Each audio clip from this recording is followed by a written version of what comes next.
I came home early on a Thursday afternoon and found my best friend in my bed with my wife. Not a stranger. Not some guy from her office I'd never met. My best friend of 11 years. The man who was the best man at our wedding. The man who helped me pick out her engagement ring. The man I called the night my dad had his first heart attack, because I needed someone to sit with me in that hospital parking lot at 2 a.m. I remember standing in the doorway of our bedroom thinking two things simultaneously. First, the light in here is really nice this time of day. Second, I have never seen anything in my life that I will not be able to unsee. I didn't yell. I didn't throw anything. I stood there for maybe 4 or 5 seconds, which felt like a full season of television, and then I closed the door quietly and walked back down the hallway to the kitchen. I opened the refrigerator. I stood in front of it for a while. I wasn't hungry. I just needed something to do with my hands, and my eyes that wasn't that. I heard scrambling. I heard her voice, high and panicked, saying my name. I heard his voice saying something I couldn't make out. I grabbed a bottle of water I didn't want, closed the refrigerator, and sat down at the kitchen table. By the time she came out, I had already decided how I was going to handle this. Her name is Serena. We'd been together for 6 years, married for 2. She came into the kitchen in a robe that wasn't hers. Or maybe it was. I genuinely couldn't remember. And she looked at me with an expression that I think she thought was remorse but read more like fear of consequences. There's a difference. I've since learned to spot it. She said, "I'm so sorry. I don't even know how this happened." I said I'd like him to leave. She said, "Okay, yes, of course." And then she went back to the bedroom to tell him to go. I sat at the kitchen table and listened to him get dressed. I listened to his footsteps come down the hallway, hesitate outside the kitchen doorway. I could see his shadow stop, and then continue to the front door. The door opened, the door closed. And that was the last time my best friend was ever inside my home. His name is Elliot. We met junior year of college in a statistics class we were both failing. We used to joke that the only thing we learned that semester was that neither of us should be in statistics. 11 years.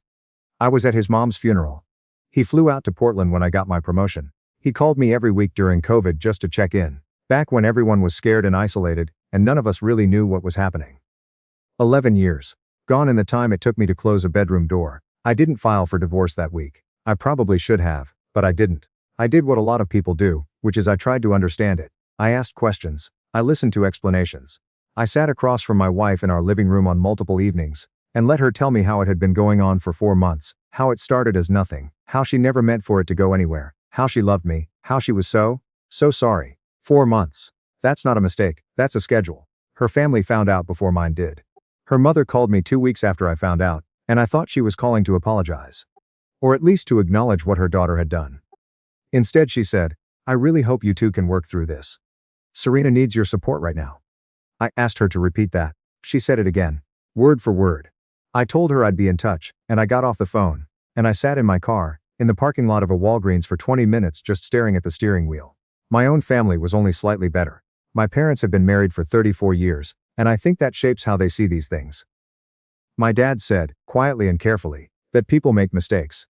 And that the measure of a marriage is whether you can survive them.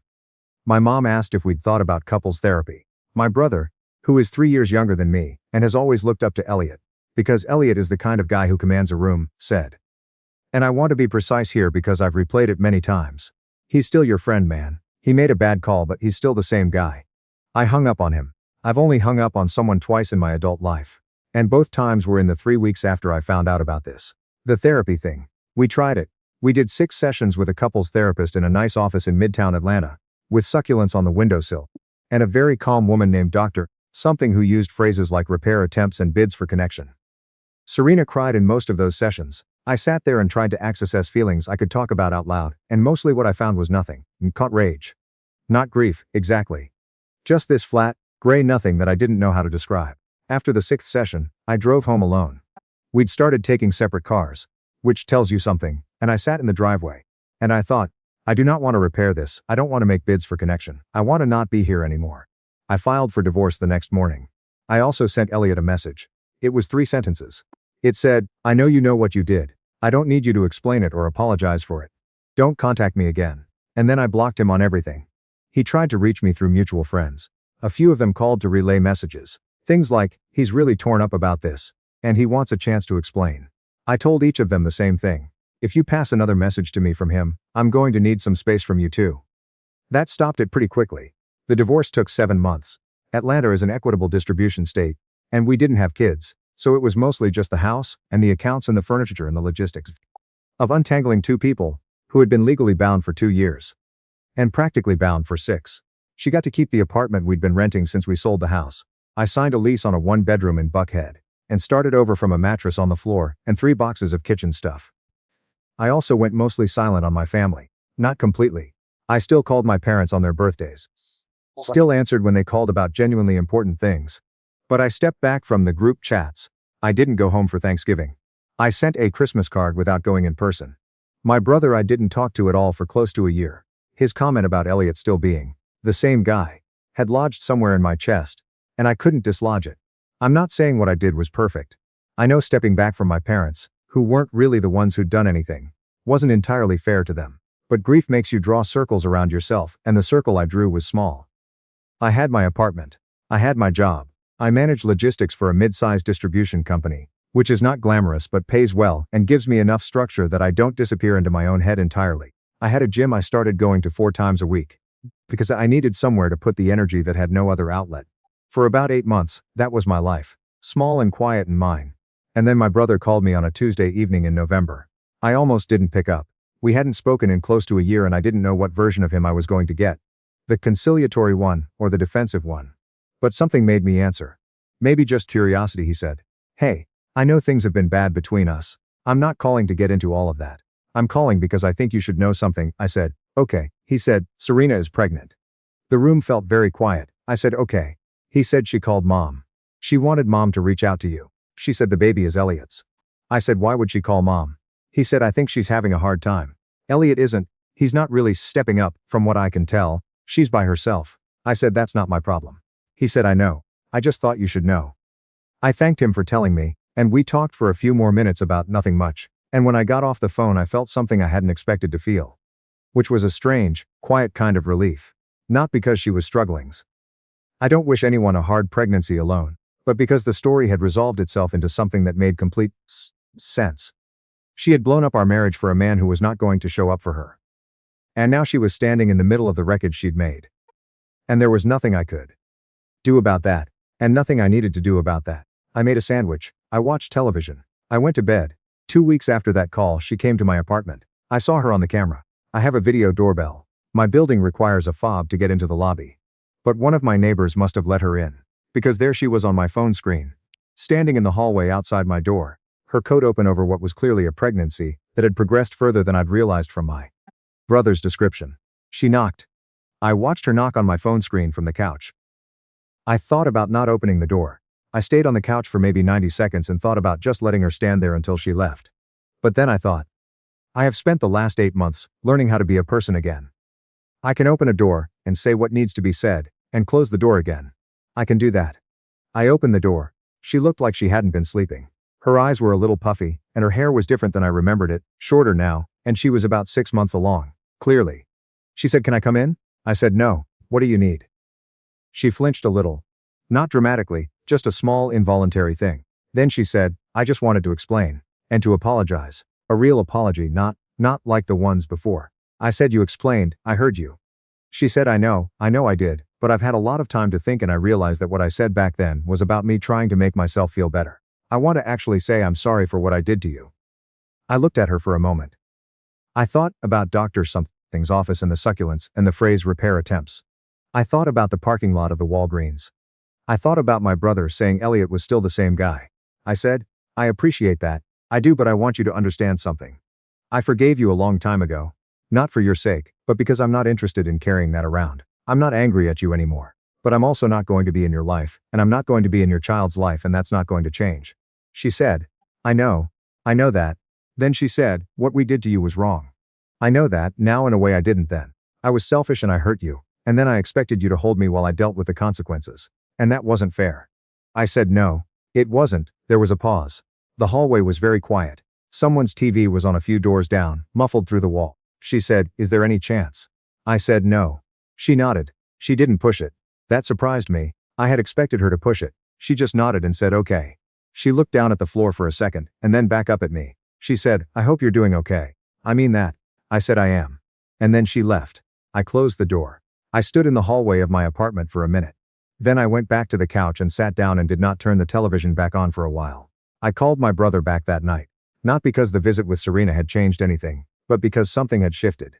Not dramatically. Not in a way I can fully explain, but enough. I'd opened a door and said a hard thing and closed the door again. And I was still standing.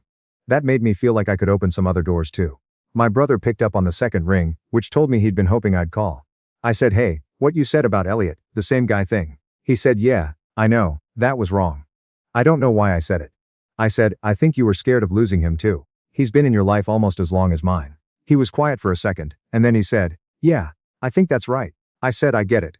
But I need you to understand that for me, there isn't a version of this where that's okay. Some things you can't come back from." He said, "I know, I'm sorry." We talked for almost 2 hours. About all of it. Everything that had happened over the past year. Things we'd never really said to each other directly. He told me that watching me pull away from the family had scared him, in a way he hadn't admitted to himself. I told him that when he defended Elliot, it felt like the last wall giving way. He said he understood. I believe he did. I don't have a tidy ending to give you. I wish I did.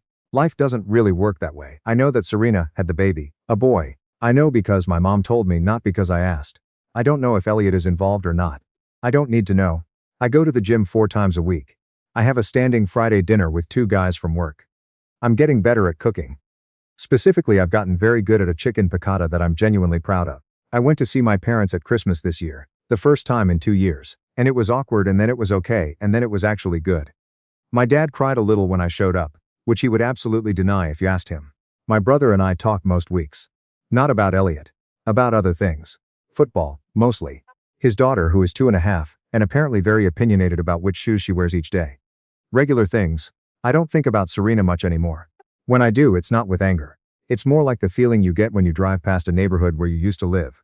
A kind of mild recognition, a distant awareness that you were there once, that it mattered, and that it doesn't anymore. I think about Elliot sometimes still. I'd be lying if I said I didn't. 11 years is 11 years. Some mornings I'll hear a song that came out when we were in college and the reflex is still there. The impulse to text him about it, to make some dumb joke. The reflex fires, and then I remember. And the remembering is still a little like touching a bruise. Fading but there. But here's the thing they don't tell you about loss like this. When something enormous is taken from you, not just one thing but several at once, the marriage and the friendship and the version of your family you thought you had. There's a period where the shape of what's gone feels bigger than what remains. You keep reaching for things that aren't there. And your hand closes on nothing. And after a while the reaching itself becomes exhausting. And then one day, you stop reaching. Not because you've forgotten, but because you've built enough new things that your hands are full of something else. I'm not all the way there yet, but I'm closer than I was. Some betrayals don't get explained. Some people don't become who you needed them to be. Some friendships don't survive what they were asked to survive. And eventually you stop asking why. Not because the question stops mattering, but because you realize the answer was never going to give you back what you lost. What I have now is mine. My apartment, my gym, my Friday dinners, my chicken piccata, my slowly mending relationship with my family, my life that's smaller than it was and quieter than it was, and more honest than it has been in a long time. I walk into a room now, and I know exactly who is in it, and what they mean to me. That used to feel like loss. These days it feels like something else.